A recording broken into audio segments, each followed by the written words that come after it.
بسم اللہ الرحمن الرحیم۔ علی کے پاس مرضیاں اللہ کی ہیں مگر خود علی کس کا ہے؟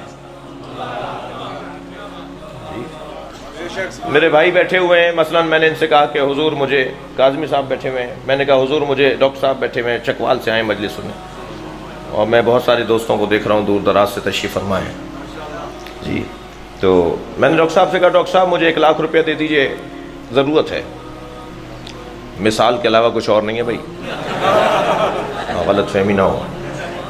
ڈاکٹر صاحب نے کہا اللہ سے مانگیے، میں نے کہا جی کل اللہ سے مانگا تھا، آج آپ سے مانگ رہا ہوں۔ میرا یہ جواب کفریہ جواب ہے، فرض کر رہا ہوں بھائی، کل اللہ سے مانگا تھا، آج آپ سے مانگ رہا ہوں، اب اللہ سے نہیں مانگوں گا معاذ اللہ، آپ سے مانگا کروں گا، آپ جیسے دیں گے، یہ کفریہ جواب ہے۔ ایک دفعہ میں نے کہا نہیں ڈاکٹر صاحب کبھی اللہ سے مانگ لیتے ہیں کبھی آپ سے یہ مشرکانہ جواب ہے، لیکن ایک اور بھی تو جواب ہے۔ میں نے کہا ڈاکٹر صاحب مجھے کچھ دے دیجئے، کہنے لگے اللہ سے مانگیے، میں نے کہا جی میں اللہ سے ہی مانگ رہا ہوں، کہنے لگے آپ تو مجھ سے مانگ رہے ہیں، میں نے کہا آپ کو دیا کس نے؟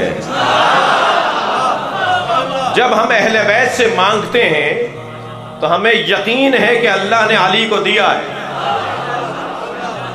یہ ایک اللہ کا دیا ہوا ہے، اور قرآن پکار کر کہہ رہا ہے، ایک مرتبہ سر چڑھ کر بول رہا ہے الف لام میم ذالک الکتاب لا ریب فیہ ھدی للمتقین الذین یؤمنون بالغیب ویقیمون الصلاۃ ومما رزقناہم ینفقون۔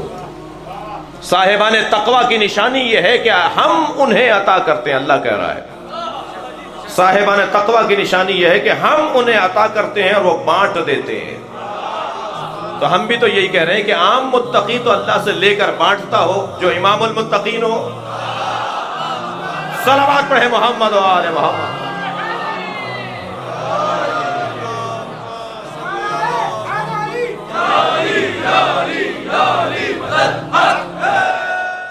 اگر آپ ہمارے لیٹسٹ ویڈیوز کے بارے میں جاننا چاہتے ہیں تو ہمارے چینل کو سبسکرائب کریں اور بیل آئیکن کو پریس کریں۔